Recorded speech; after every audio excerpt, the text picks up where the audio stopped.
So I want to talk about the online footprint of museums. We were measuring the social media activities of Dutch museums in this project. And of course, you might think yet another social media metrics initiative. And we are aware of the other initiatives like Culture24, Let's Get Real project, or Museum Analytics, who won 2 prizes here last year. From INTG, also located in Utrecht in the Netherlands. However, we think we have an important difference between our project and these examples, is that we continually monitor all Dutch museums. So not only a selection or for a certain period of time, but we continuously monitor these activities of the whole Dutch museum sector to see what the communication patterns are. We got the list from the Netherlands Museums Organization. All the museums that are within this organization need to comply to the ICOM norms, the International Council of Museums. And so they had this ready-made selection of museums. And we chose to have 5 different platforms. And of course, we are aware that this is continuously changing. But at some point, you need to pin down a certain amount of platforms, and we chose these on the basis of popularity and their function. So this gave a lot of data, and this is for the technical people. This is a JSON data overview that you can get through the standard APIs that are publicly available for anyone to enter or to download. And we store this in a MySQL database using PHP.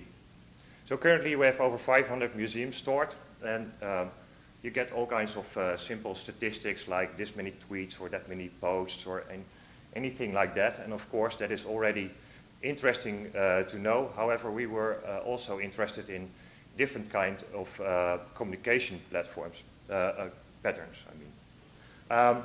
So we've built this interface, which is accessible for museums to compare themselves to one another, but also for umbrella organizations or research groups like ourselves to see what's going on these different platforms. And this gave some interesting data. This is, for instance, a graph of the Facebook fans of a well-known Dutch museum. And by chance, we knew that the person who was responsible for the social media activities had quit his job here. And you can see what happened. It's mostly depending on one person, we heard. Also, we know when the museums are posting their messages online. So the blue bars show during office hours mostly, when they are posting their content. The green bars show when the people are responding on it. So you can see that around 3 o'clock, most of the people, still during office hours by the way, are responding. So post your messages before 3 o'clock. We also started experimenting with other kinds of tools, like this chart tool that gives the mutual likes between museums, so which museum likes what other museum. However, this is very time consuming, so we also started using tools like Gephi to make these visualizations. And Gephi is, you can use Gephi for network structures to visualize them. And this gave the following interesting result about the Dutch Cheese Museum. And the Dutch Cheese Museum is a bit of a sad story. They give away many likes to other museums. And actually they give the most likes to other museums. However, as you can see in the following Gephi image, they don't get anything in return for it. The bigger the note, the more likes they get. And in the center is the Dutch Cheese Museum with all kinds of arrows to other museums, giving away a lot of likes, especially to the Stedelijk Museum in Alkmaar. But you can see that in the right corner, the Hague Historical Museum does a bit of a better job there. And sad enough, the Cheese Museum doesn't. This is another visualization. This is the top 25 of museum Facebook groupies, as we call them. People who give the most likes to museums. And you can see that the Van Gogh Museum is the most popular amongst the heavy likers. So this is interesting. However, if you place them in this histogram, you can see that most of the likes for Dutch museums come from the people on the left who give only one like. And the heavy likers are on the right. It's only 1%, so it's actually not very much. You should focus on the people who give only one like, perhaps.